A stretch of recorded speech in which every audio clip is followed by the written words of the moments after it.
Alors c'est parti, on va voir ce soir dans le Torah, la parashat Chaïsara. On va voir ensemble dans le texte, vous allez voir c'est assez intéressant. On va vraiment voir dans le texte ce soir parce qu'il est petit.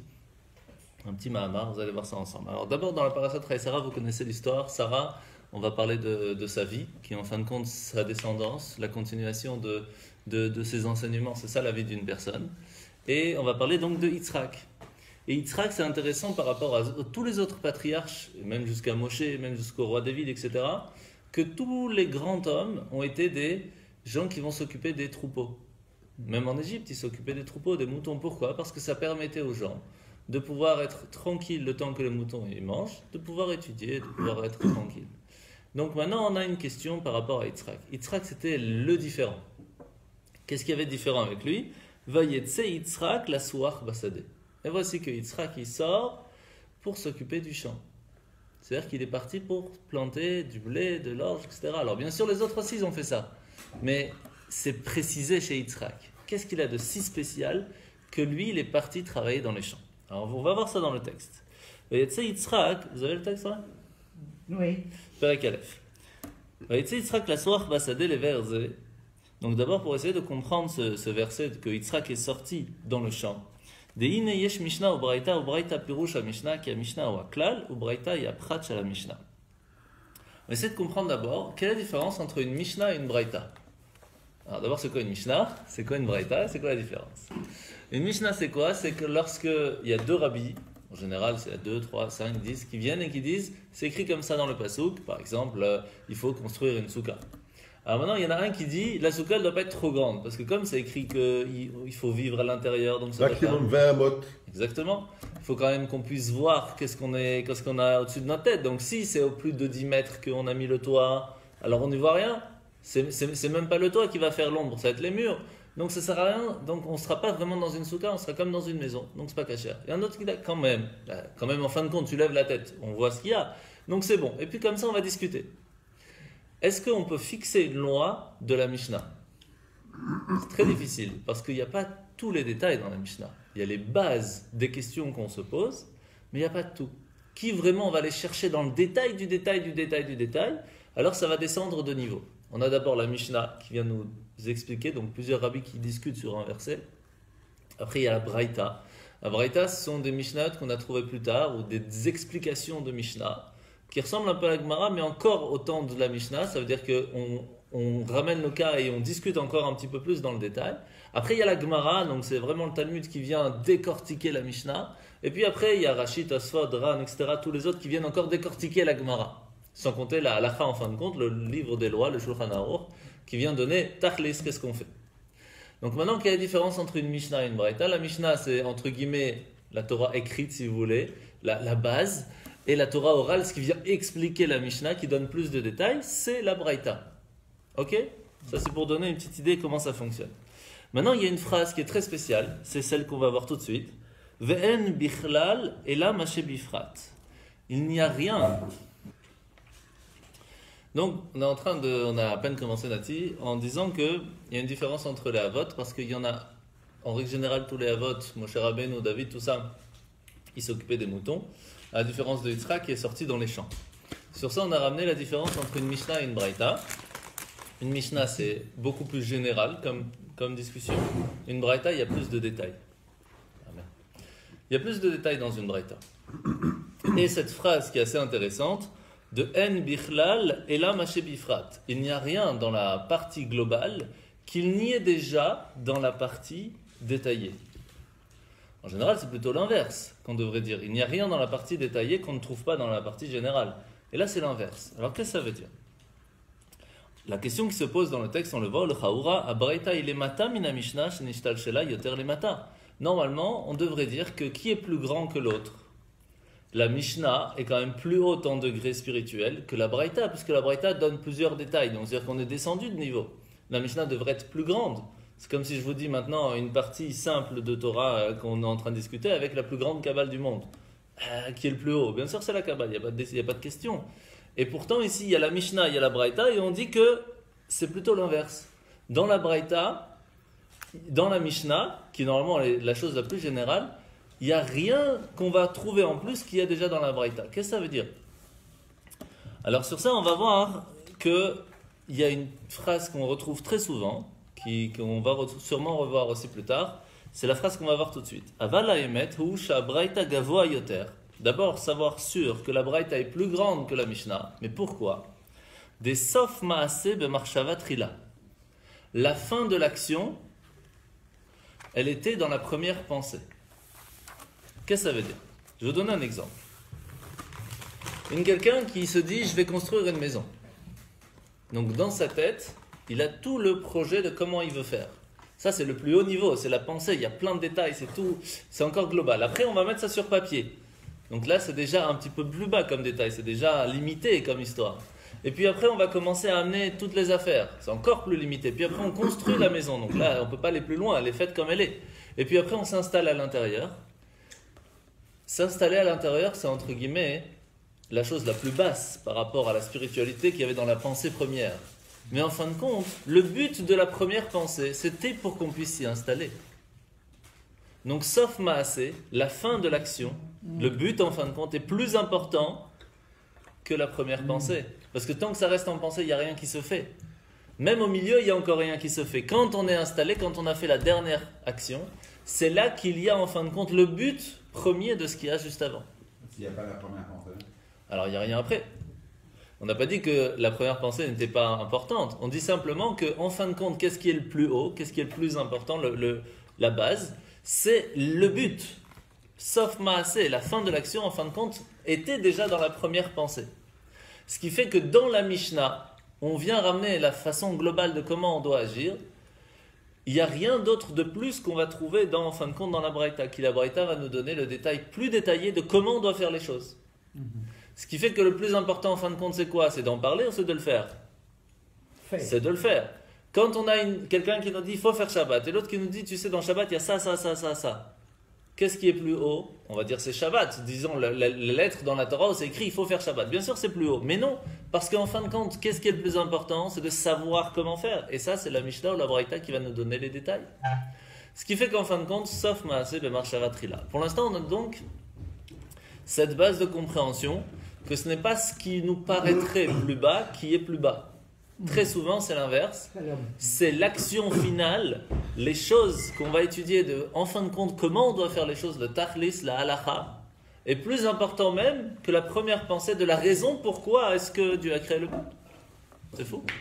Donc faire des shurim de halacha, c'est encore plus important que de Kabbal, ce qu'on est en train d'apprendre, puisque en fin de compte, c'est ça, ce qu'Ator Hashem il veut, c'est tachlis, qu'est-ce qu'on fait?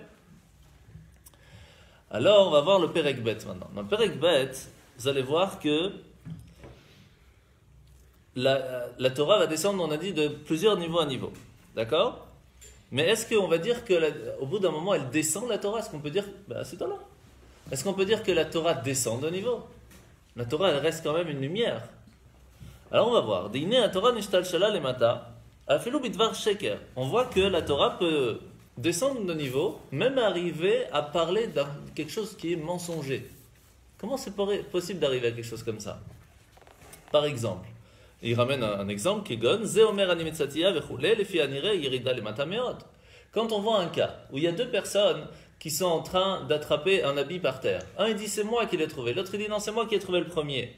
Ils n'ont pas attrapé en même temps, c'est pas possible. C'est sûr qu'il y en a un qui a attrapé à une fraction de seconde de l'autre. Ce qui fait que, quoi qu'il se passe, il y a un certain mensonge quelque part. Et là, la Torah parle d'un mensonge. La Torah, c'est pas quelque chose qui devrait être complètement spirituel, qui pourrait pas être attaché à des choses futiles comme ça. Et pourtant, c'est une des bases de la Torah, c'est de venir nous donner une loi et de savoir comment on va agir dans un cas où si ça arrive. Comment c'est possible que la Torah puisse s'abaisser, entre guillemets, à un niveau si bas? Ça, c'est la première chose, la première question. Maintenant, qu'est-ce qu'on apprend? Mikol makom, hi gavoa ki sof maaseh chule. Cette partie-là du Talmud où on pose la question qu'il y a une personne qui ment et on ne sait pas quoi faire, c'est une des parties les plus hautes de la Torah. Pourquoi? Parce que sauf maaseh bemarshava trila. Toute la raison pourquoi Dieu il a pensé, donc le niveau le plus haut, même de Hatzilut qu'on avait parlé la semaine dernière, la sagesse spirituelle divine de Dieu, c'est encore rien par rapport à cette petite chose qu'on vient d'apprendre, comment on va faire dans un cas qui arrive. Pourquoi? Parce que pourquoi il a pensé à créer le monde? Pour que si ça arrive un jour, un cas comme ça, Nous, on va faire ce que lui veut. Mais comment on peut savoir ce que lui veut? Eh bien, c'est en étudiant ce cas-là. On va savoir que dans ces cas-là, on va faire jurer chacun qu'au moins il y a la moitié qui lui appartient et on coupe en deux. Maintenant qu'on connaît cette loi, on sait ce que Dieu veut. Et ça, c'est plus important encore que simplement étudier des choses spirituelles. Vous avez compris pourquoi? Parce que sauf moi, c'est le marché à là. Maintenant, il n'y a pas seulement dans ce moment-là, dans l'étude même de la Torah, qui est, entre guillemets, quelque chose qui ressemble à ce qu'on vient de dire.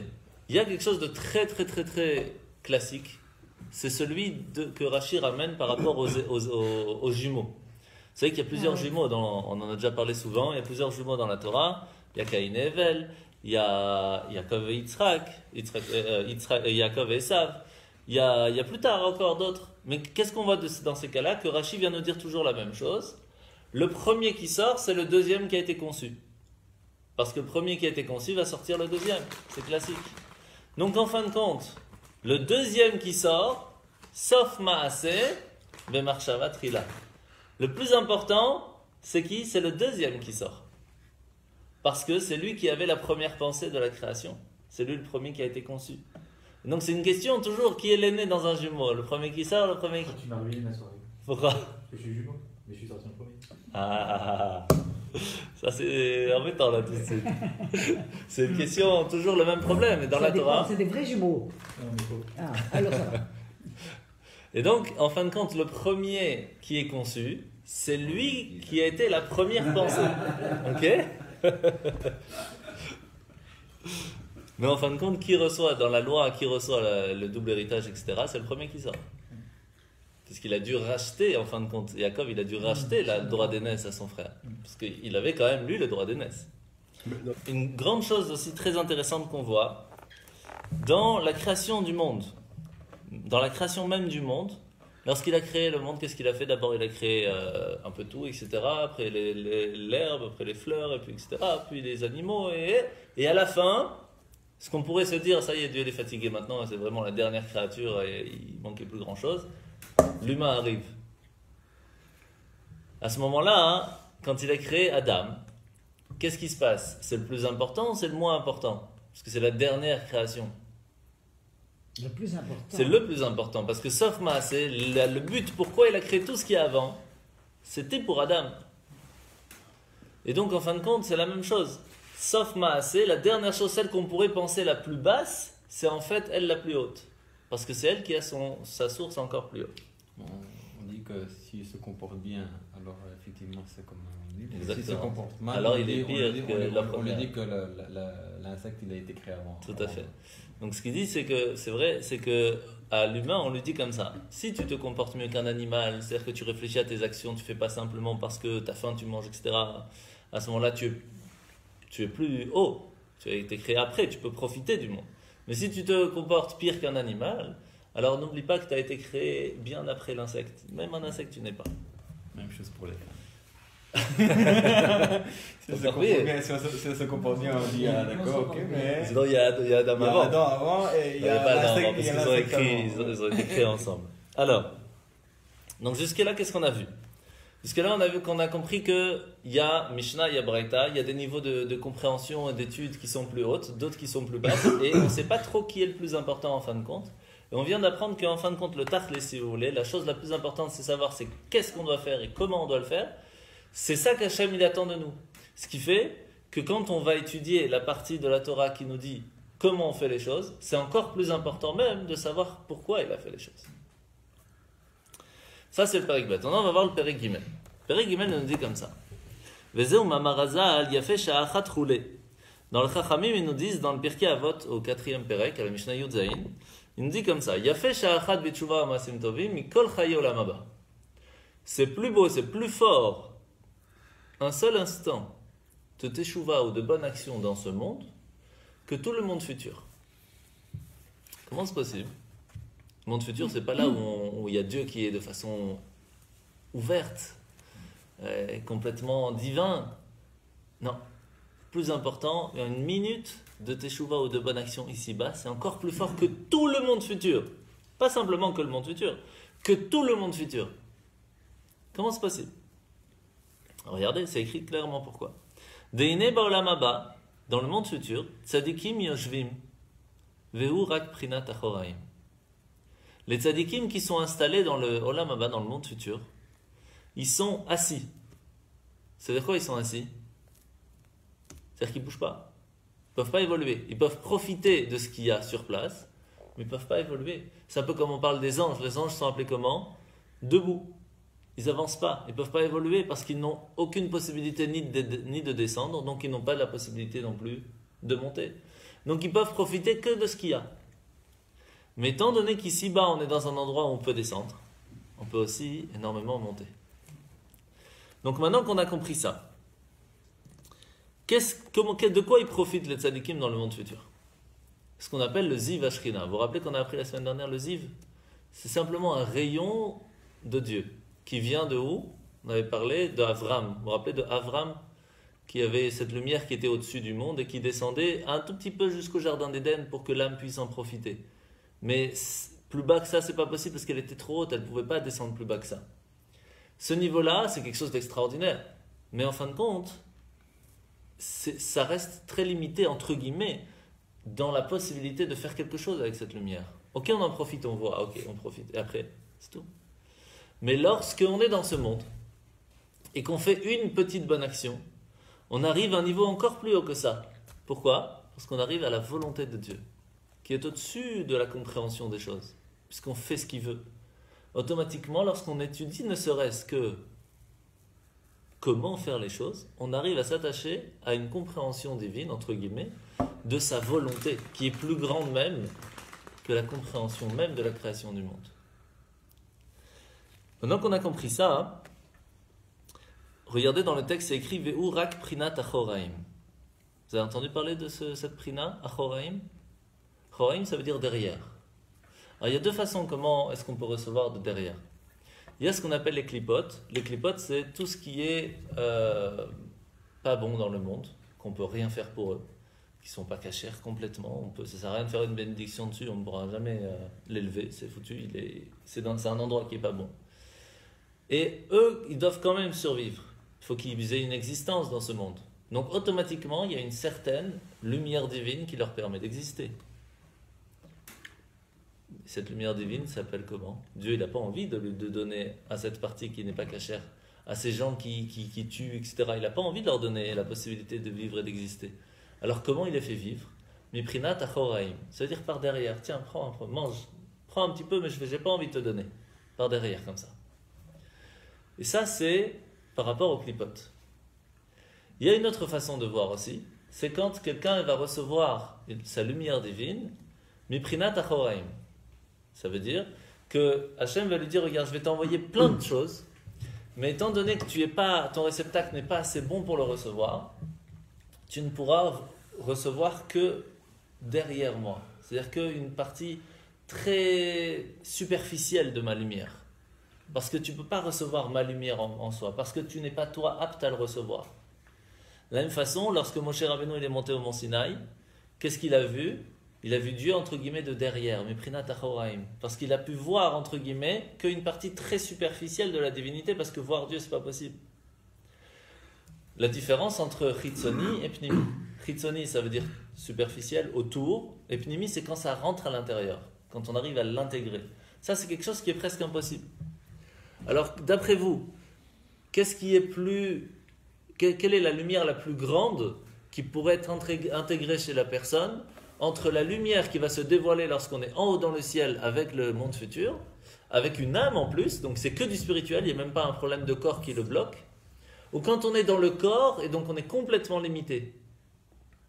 Quelle est la plus grande lumière qu'on pourrait recevoir? Le réceptacle est plus grand lorsqu'on a une âme, quand on n'est pas limité par le corps. Et pourtant, quand on a une âme dans le monde futur, même les plus grandes sadikim, qu'est-ce qu'ils reçoivent? Que la lumière superficielle de Dieu. C'est que un ziv, c'est que Miprinat achoraim.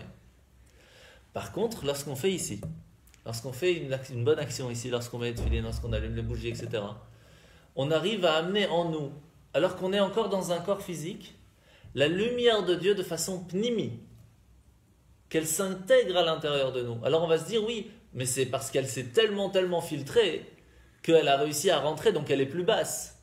C'est vrai. Mais en fin de compte, elle est arrivée à l'intérieur de nous, donc ça a fait un changement, ça a fait une action. Ça a fait quelque chose, ça a un effet, ça a un impact. Et si ça a un impact, c'est le but pourquoi il a créé le monde. Tant que ça reste là-haut, ça n'a pas d'impact du tout. La personne, pourquoi elle peut profiter de la lumière divine? Parce qu'elle est là-bas. Alors elle profite, il y a de la lumière, il y a le soleil, elle en profite. C'est comme si quelqu'un dit, j'étais dehors, j'ai profité du soleil. Et alors, ça n'a rien fait, tu n'as rien gagné, rien perdu, à part si tu as bronzé et encore. Mais lorsque une personne, elle va intégrer à l'intérieur d'elle-même une lumière qui va la changer, qui va lui amener des choses nouvelles, qui va l'illuminer de l'intérieur, peut-être elle sera moins forte, mais en fin de compte, ça aura un impact. Et donc c'est plus grand encore, même que la plus grande lumière qui peut se trouver dans le monde futur. C'est pour cela que Yafé Sha'achat B'Tshuva Ma'asim Tovim, c'est plus beau encore un seul instant d'étude ou de bonne action ou de Teshuvah dans ce monde, un seul instant, que tout le monde futur, parce qu'en fin de compte, dans le monde futur, on ne peut profiter que de la partie superficielle de Dieu. Et tout ça pourquoi? Regardez, c'est écrit, Al derech zega galui began Eden, urak prinat aziv ve'ara bilvad. ולכן יפה שעה אחת חולה שהוא המעשה עצמה בלי התענוג ובלי שכל מכל חיי עולם הבא דסוף מעשה במחשבה תחילה. Parce que étant donné que même dans le jardin d'Éden où là-bas il ne profite que d'une petite lumière qu'on a expliqué tout de suite avant, on ne peut pas profiter vraiment de Dieu. Quand est-ce qu'on peut vraiment profiter de lui? Lorsqu'on fait sa volonté, il s'intègre à l'intérieur de nous. Et là, regardez bien, Shehu Amaase Atzma Bli Ta'anug ou Bli Sechel. Qu'on a fait les choses avec deux conditions pour arriver à ce niveau de Dieu qu'on s'attache avec lui. C'est Bli Ta'anug, sans avoir spécialement eu un profit de ça. Et Bli Sechel, sans avoir spécialement compris la raison pourquoi on doit le faire. Lorsqu'on arrivait à faire quelque chose vraiment, parce que Dieu nous le demande, sans rentrer dans le détail de pourquoi et sans spécialement en profiter, on s'attache à lui. C'est comme on a expliqué à l'anniversaire que quand est-ce qu'on peut dire oui, j'ai vraiment fait la mitzvah de la tzedaka, c'est au moment où ça fait mal. Tant que ça fait pas mal de sortir l'argent, on n'a pas vraiment encore fait tzedaka. Quand ça commence à faire mal, c'est que ça va au-delà de notre intelligence, de notre logique, et là on a fait tzedaka. La même chose, parce que là il n'y a plus de profit personnel, ça nous fait mal. Et normalement, c'est pas logique, donc on va au-delà de la sechel. Et là, ça s'appelle tzedaka. Là, on a fait quelque chose de spécial. La même chose quand on met les tefilines. Quand on met les tefilines, on peut le faire parce qu'on a compris que c'est important. On peut même connaître tous les secrets de la cabale qu'il y a derrière les tefilines, ce qui serait super. Mais en fin de compte, le plus important, c'est de les mettre. Alors, qu'est-ce qui est plus fort? Quelqu'un qui connaît rien et qui les met parce que Dieu l'a demandé, il n'a même pas envie de les faire, mais il dit, bon, Dieu m'a demandé, j'ai pas le choix, je les mets. C'est énorme. Ce niveau-là est encore plus fort parce qu'il s'attache à Dieu, à lui, c'est tout. Il n'a pas fait ni pour lui, ni pour ses enfants, ni pour profiter, ni pour avoir une bonne journée, rien. Il a dit, tu me saoules, j'ai pas envie de le faire, je le fais pour toi. Et il le met, c'est énorme. Plus que celui qui sait qui... Comment ça se fait? Alors comment arriver lorsqu'on sait alors? Lorsqu'on connaît? Il faut pas étudier. Alors, c'est exactement. Donc maintenant, comment ça se fait qu'on voit que nous, on a ce qu'on appelle Naase Venishma? On ne s'arrête pas à Naase, on doit arriver à Nishma. Pourquoi? Parce que lorsqu'on fait les choses simplement parce qu'on les a compris, on peut arriver à faire le corps mais sans l'âme. Ça veut dire qu'on a réussi à faire l'action, mais il n'y a pas d'âme à l'intérieur. Cette âme, c'est ce qui va nous permettre de s'élever et d'amener cette lumière qu'on a amenée, qu'on a réussi à intégrer, à l'amener à un niveau plus haut. Donc il y a deux choses. Il y a réussir à amener en nous quelque chose, et puis après il y a l'élever et le faire profiter aux autres. Ça c'est un autre niveau, c'est le deuxième niveau. Mais ça, si on n'a pas l'âme, si on n'a pas les ailes, on va voir c'est quoi les ailes qui nous permettent de nous envoler avec cette lumière. Ça c'est plus compliqué. C'est pour cela que la force c'est quoi en fin de compte? C'est là que c'est très difficile. C'est de faire les choses parce que Dieu nous a demandé, alors qu'on a compris pourquoi c'est bien pour nous, on ne doit pas le faire pour ça. Et on ne doit pas le faire parce que ça va faire du bien, parce qu'on va en profiter ou parce qu'on a compris. Même si on a compris l'importance, on ne va pas le faire pour ça, on va le faire parce que Dieu nous a demandé. Et c'est là que vient la difficulté lorsqu'on veut faire la prière par exemple. Même le matin, quand on veut faire la prière, au bout d'un moment, on se dit, allez, c'est bien. Au début, c'est sympa. On comprend les choses, on comprend la traduction, on comprend l'importance. Et puis, au bout d'un moment, ça devient du métro boulot dodo. Si ce n'est déjà qu'on le fait tchic-tchac, juste pour dire qu'on l'a fait, c'est déjà pas mal. Comment on peut retrouver ce bonheur de ressentiment, de se dire, j'ai kiffé de faire ma tefila ce matin. J'ai senti que j'ai amené quelque chose de différent aujourd'hui par rapport aux autres jours. Comment retrouver ça? C'est pas évident. La base, elle est comme ça. À partir du moment où on a compris pourquoi on fait la tefila et qu'on connaît la traduction, etc., etc., si on s'arrête à ça, on a tout perdu. On doit le faire parce qu'Hachem nous a demandé, parce qu'à ce moment-là, on s'attache avec lui. Ça, c'est le plus important. Lorsqu'on a en tête que quand je vais faire la tefila, je m'attache avec lui, je parle avec lui, il ne faut pas plus que ça. Parce que quand je m'attache à ma compréhension de la tefila, je m'attache à mon sechel. Mais lorsque je m'attache à lui, c'est autre chose.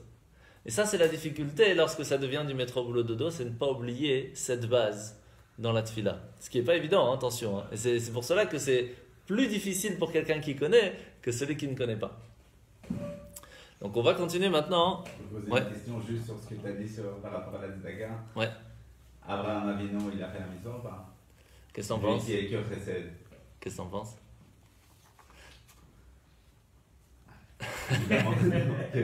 Évidemment que oui.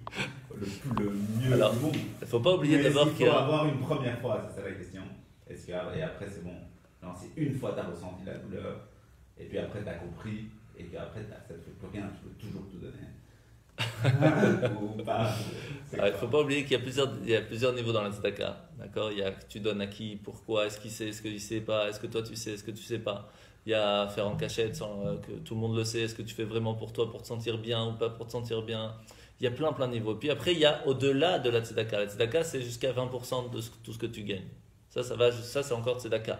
Au-delà des 20%, c'est stupide de donner. Non, mais je parlais sur le Ça s'appelle. d'avoir mal. Alors écoute, ça s'appelle stupide de donner. Pourquoi? Parce que normalement, tu as besoin des 80% pour toi pour vivre.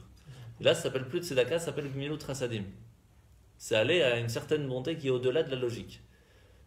Ok? Et là, ça fait mal, en général. Alors, il y a des gens que même à 1%, déjà, ça fait mal. Mais c'est même pas encore tzedaka parce que les 10 premiers pourcents, c'est même pas à eux l'argent. Donc, c'est pas encore tzedaka. C'est simplement, je partage ce que Dieu m'a donné et je le rends à celui à qui ça appartient. Alors, on appelle ça tzedaka parce qu'on fait la justice. Tzedek. C'est la justice de partager ce qu'on m'a donné, mais qui n'est pas à moi, je le rends à son propriétaire, en fin de compte. Je fais la justice, c'est ce qu'on appelle tzedaka. Mais alors, il y a des gens qui à 1%, 5% déjà ça fait mal. Parce qu'ils pensent que c'est à eux. Mais en fin de compte, les 10 premiers pourcents, c'est pas à nous.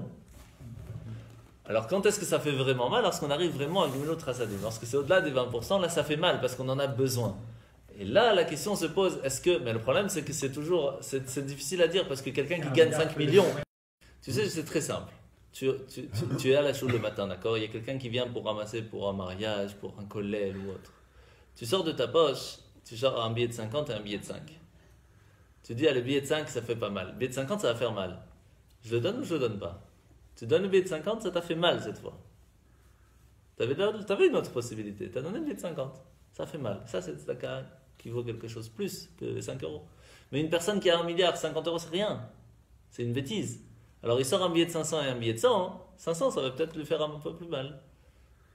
Donc, ça dépend chacun. Tu comprends? C'est pour ça, est-ce qu'Abraham il a fait tzedaka? Abraham il était hyper riche. C'était énorme. Mais chaque seconde de sa vie, il était là. C'était même pas sa nourriture. Il disait à tout le monde, profitez, c'est pas à moi. Dieu m'a donné pour le partager. C'est encore un autre niveau. On parle d'un chesed elyon, c'est un autre niveau. On est loin de ça. Mais lui, il n'a jamais ressenti la douleur. Je pense.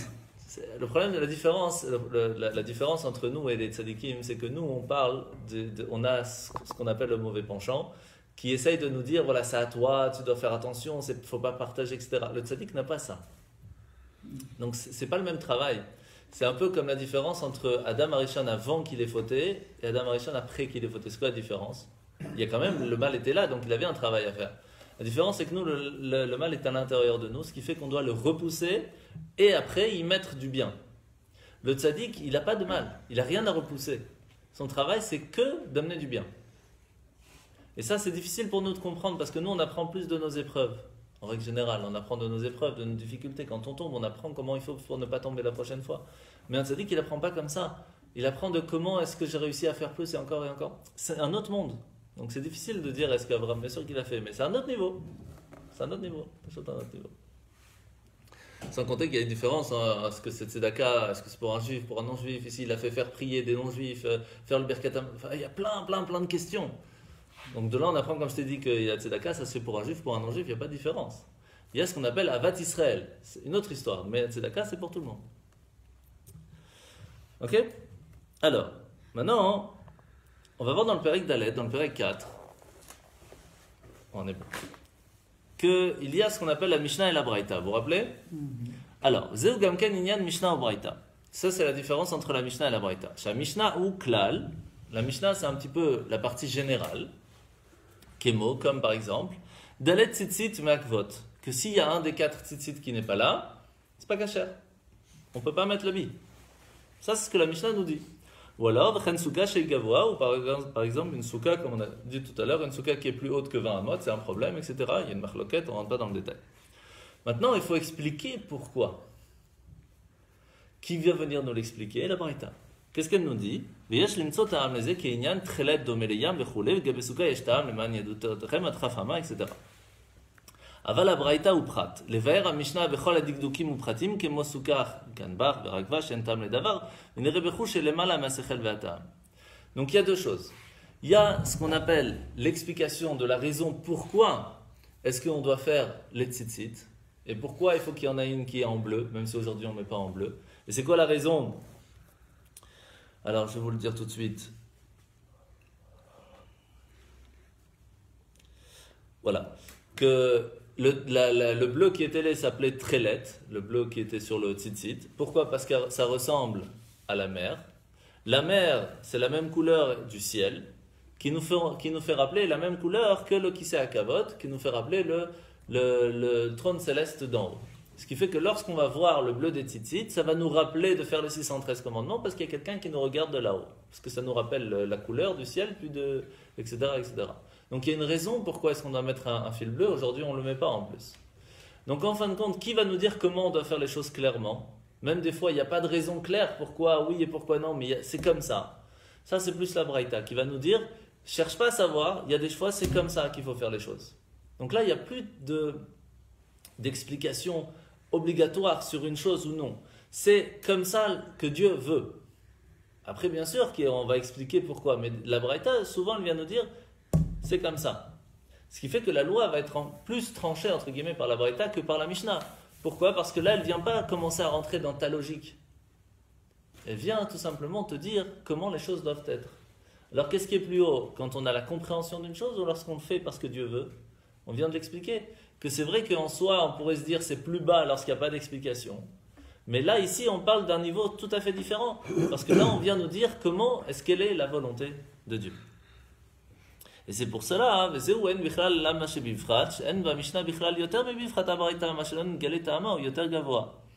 c'est pour cela qu'il n'y a rien dans la Mishnah qui ne se trouve pas déjà dans la Braïta, étant donné que dans la Braïta, on vient nous donner comment tachlis il faut faire les choses. Automatiquement, c'est sûr que même ce qui a été écrit dans la Mishnah, qu'on ne retrouve pas spécialement dans la Braïta, a toute la raison pourquoi c'était marqué, c'est pour qu'on sache le faire en fin de compte. Ah, intéressant. Alors, c'est qui? Ah oui. Alors, quand est-ce que ça va être dévoilé, toutes ces raisons? Pourquoi est-ce que des fois la halakha est comme ça et pas autrement? Par exemple, c'est une halakha de Moshe de Messina et qu'il faut que les tefillin soient noirs. Sinon, c'est un problème. Et pourquoi? C'est pas écrit. Eh bien, c'est quand tu auras Mashiach. Quand tu auras Mashiach, étant donné que le niveau du Ratzon d'Hachem, la volonté de Dieu sera de façon beaucoup plus ouverte et qu'elle va réussir à s'intégrer à l'intérieur de nous, on aura des réponses que l'on n'a pas aujourd'hui. C'est ce qu'on appelle aussi dans la Gemara, de temps en temps, on a ce qu'on appelle Teiku. Teiku, ça veut dire Tishbi, ça veut dire Eliyahu Hanavi, puisqu'on s'appelle Eliyahu Hanavi ou un Tishbi. Il va venir et il va nous donner les réponses. Donc des fois, on n'a pas de réponse dans la Gemara. On apprend pendant des semaines, je ne sais pas si ça t'est déjà arrivé. Prendre des semaines de compréhension de pourquoi il pense comme ci, pourquoi il pense comme ça. Tu arrives à la fin, tu écoutes, c'est passé quoi la halakha? C'est une tuerie. Et c'est quoi? Il n'y a pas. Quand Mashiach va venir, on saura comment faire. C'est dur. Alors pourquoi on étudie tout ça? Parce qu'on n'est pas en train d'étudier pour notre compréhension, on est en train d'étudier quelle est la volonté de Dieu. Et des fois, on ne sait pas. C'est pas nécessairement Eliaou Hanavi qui vient, c'est un autre Tishbi. Tishbi, c'est Eliaou Hanavi. Ah ok, mais c'est lui-même en fait. Ah oui, bien sûr. Ah, ok. Ok? Donc, en fin de compte, lorsque l'on fait les mitzvot sans spécialement avoir compris la raison, on arrive à un niveau encore plus grand. Ok? Ah, alors là, on arrive à une grande question. C'est quoi la question? C'est qu'il y a très souvent des gens qui nous disent « Plus important, c'est le cœur. » Moi, je suis juif dans le cœur. Plus important, c'est le cœur. C'est vrai? Mais c'est pas le plus important. Parce qu'en fin de compte, celui qui fait dans le cœur. Moi, j'aime beaucoup la personne qui est devant moi. Elle a besoin d'argent, elle a rien mangé ce matin, je l'aime beaucoup. Mais en fin de compte, si elle tombe, je vais avoir mal dans mon cœur, mais je vais pas lui donner à manger. Faut pas exagérer non plus. Dans mon cœur, énormément, mais pas plus. Ça fait rien. Alors, c'est vrai que le cœur, c'est important ou c'est pas vrai? La Torah nous dit le cœur, c'est un siyua. Siyua, ça veut dire c'est une aide à nous permettre de faire les choses de la meilleure façon. Et ça, c'est ce qu'on appelle les deux ailes. Dans le cœur, on a deux ailes, deux possibilités. Vous savez que dans le cœur, il y a deux parties. Il y en a une qui est vide, un c'est de sang et l'autre c'est d'air. Il y a deux parties. Pourquoi? Parce qu'il y en a un qui vient nous amener l'amour de Dieu, l'autre qui vient nous amener la crainte de Dieu. Et un oiseau, s'il n'a pas ses ailes, il peut vivre. C'est-à-dire quelqu'un qui fait la Torah sans spécialement avoir l'amour de Dieu ou la crainte de Dieu, entre guillemets, il peut vivre, peut survivre en tout cas, pendant un certain moment. Mais s'il y a un renard qui arrive, il peut le bouffer très rapidement. Si par contre il a ses ailes, alors il peut s'enfuir, il peut aller dans un autre endroit, il peut même évoluer et s'envoler dans d'autres sphères. Les ailes, ce sont les deux parties dans le cœur. C'est l'amour de Dieu et la crainte de Dieu. Parce que quelqu'un il dit, je vais faire la mitzvah, mais en plus, je vais le faire par amour de Dieu, c'est autre chose. Mais est-ce qu'on peut voler qu'avec une seule aile? C'est pas possible. C'est très compliqué. Il faut deux ailes. Ce qui fait que quelqu'un qui dit, pour moi, Dieu, c'est que l'amour. C'est faux. On peut pas s'envoler avec une seule aile. Quelqu'un qui dit, pour moi, Dieu, c'est que la crainte, c'est que strict. Il n'y a pas d'amour, ça doit être tout au top. Ça ne marche pas. Quelqu'un qui prend les deux et qui vole une fois un peu comme ci, un peu comme ça, alors là, on peut s'envoler, on peut évoluer. Ça, c'est la différence entre Abraham, Yitzhak et Yaakov. Abraham, c'était Kulo Chesed. C'est que l'amour, tout amour. Que Ishmael il fasse des bêtises, c'est pas grave. Qu'il reste à la maison, c'est mon fils, je l'aime, il n'y a pas de différence. Malheureusement, quand on éduque son enfant qu'avec amour, à un moment, c'est un problème. Parce que si on ne lui dit pas qu'il fait des bêtises, il va tourner Shalom, pas comme il faut. Alors Yitzhak qui s'est dit, je vais faire l'inverse. J'ai vu qu'il y a un souci dans l'histoire d'Abraham. Je vais faire l'inverse, je vais faire strict à fond. Gvoura, mais à fond. Qu'est-ce qui va sortir? Que deux de ses enfants qui vont étudier à la yeshiva au même endroit, de la même façon, un, il va être catastrophe, et l'autre, il va être extraordinaire. Donc ça peut être très dangereux, double tranchant. Yaakov, il dit, j'ai vu que la partie d'Abraham était très importante, j'ai vu que la partie d'Israël était très importante, je vais faire un mélange de deux. Et c'est comme ça qu'est arrivé le peuple juif. Le peuple juif ne vient pas que d'Abraham, il ne vient pas de Yitzhak, il vient de Yaakov en fin de compte. Ça s'appelle les Bnei Yaakov ou les Bnei Israël, parce qu'il y a ce mélange de deux. Parce qu'on a besoin des deux ailes pour pouvoir évoluer. Et ça, maintenant on va comprendre quelque chose de très important. Et c'est pour cela qu'on va voir que Yitzhak, il était différent des autres parce qu'il s'occupait du chant. Alors vous allez voir dans le Perek E, on a bientôt fini, t'inquiète pas. C'était prévu, tu m'as dit 9h, ce sera 9h. Ça sera attaché. Mishnah et Braïta, regardez. Vine Mishnah nikra ir, ou Braïta nikra sade, lachon bar chutz la'ir. La Mishnah est appelée la ville. La Braïta, là où il y a plus de détails, entre guillemets, s'appelle le champ.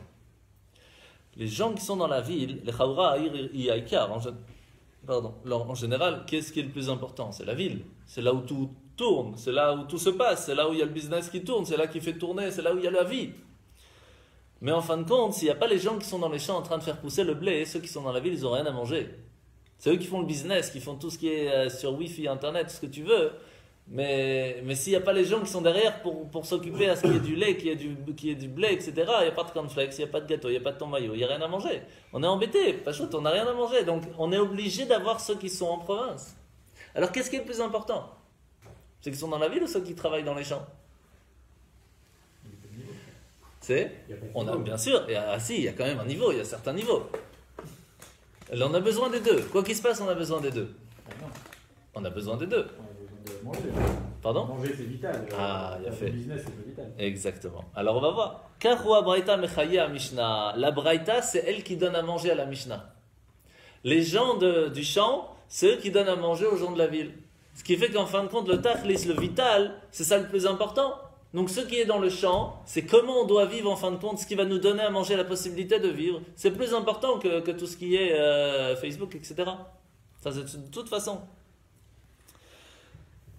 Ok?